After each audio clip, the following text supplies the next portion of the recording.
we're looking for a term that's s to the n. Now, if we have an n minus 1 here, and we've got an s here, so that'll give us, we're multiplying those two, that'll give us s to the n. So the term we want will be s to the n minus 1, so this, in other words, the n's n minus 1. So it'll be s to the n minus 1 divided by n minus 1 factorial, and this n is n minus 1, so it'll be n minus 1. Okay, times 2s. S to the n, s to the n, so cancel out the s to the n's, and then take the n factorial, multiply both sides by n factorial, it'll cancel this one, and so n factorial divided by n minus 1 factorial is just n. Okay? So you're left with this term here is now gone, so you're just left with dh n dz is equal to 2 n hn minus 1. And that's what we were asked to prove. I'm covering, you can't see, but that's what you're asked to prove, right? dh n dz is 2n times hn minus 1.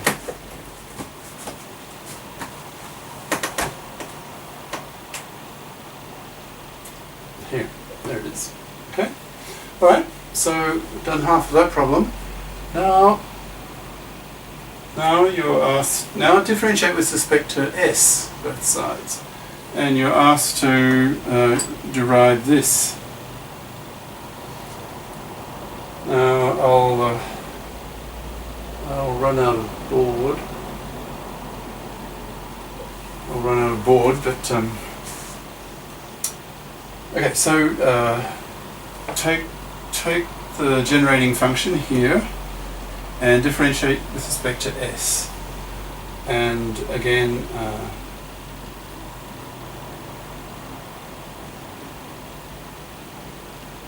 then equate coefficients of powers of s to the n. Right? So now we're differentiating with respect to s. So differentiate the left-hand side of the generator expression with respect to s. So you'll get this. And here's what you get when you differentiate the right-hand side, when you differentiate this with respect to s. So you get n s to the n minus 1, n s to the n minus 1. These just constants as far as s is concerned. Alright, so let's correct term. So this is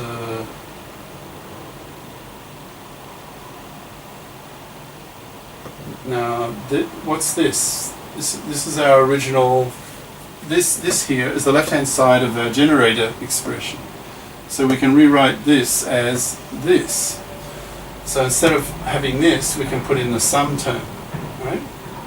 Times minus 2s plus 2z equals all this stuff. Okay. Now equate coefficients of s to the n. Now I've got an s here, so again choose n to be n minus 1. So this will be n minus 1 times s will give you s to the n. So for the coefficient we'll have h to the n minus 1, s to the n minus 1, and the n here is minus 1. So n minus 1 factorial times minus 2s, and then this expression 2z times this, and now we're summing over all n's, right? So how do we get a term s to the n? Well, by having n increasing n by 1. So we get h of n plus 1, and then s to the n. And n goes up by 1, so this then becomes n factorial. Alright? Okay, so cancel out both sides, s to the n. So you'll be just left with hn minus 1 of the minus 2 here. and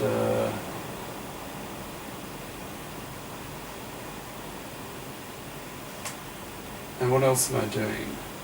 Oh, I'm also multiplying both sides by n minus 1 factorial to get rid of this term. But I've got n factorial on here, so I'll still have an n left. And same story here. I've got an n factorial underneath. So if I'm multiplying both sides above by n minus 1 factorial, I'll be left with an n under here. Alright, now I'll rewrite that.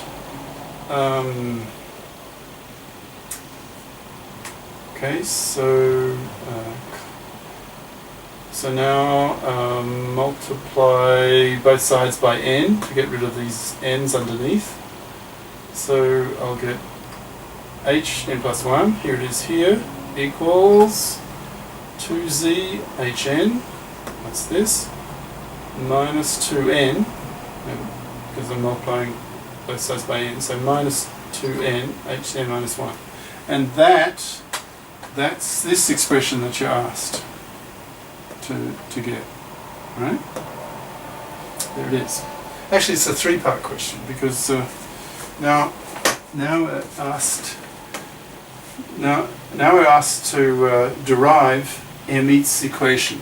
Now, given these two terms, derive this, and whoop. On the edge of the bed here, dangerous. So from these two expressions here, we're asked to derive Hermite's equation, to derive this. Now I can start a little bit. Notice the following. This is the trick. I'll give you the strategy for it. Notice that if you differentiate your hn, you get something or other, in this case 2n, times hn minus 1. So by differentiating it, your number here goes down by 1. Okay? So I can rewrite this. I can say h of n minus 1 is equal to 1 over 2n of a differential. 1 over 2n of dhn dz. Okay? So this h of n minus 1 I can rewrite as 1 over 2n dhn dz. Right? Now that kind of strategy. Now I can rewrite this. This is for general n, right? So I could rewrite this as hn equals 2z hn minus 1 minus 2 of, now I've made this go down by 1, so make this n go down by 1, so it'd be 2 into n minus 1, and so this would then become h of n minus 2. Okay? And so to take it down by 2, I'd need to differentiate twice, so that's what you're doing here. So use this, and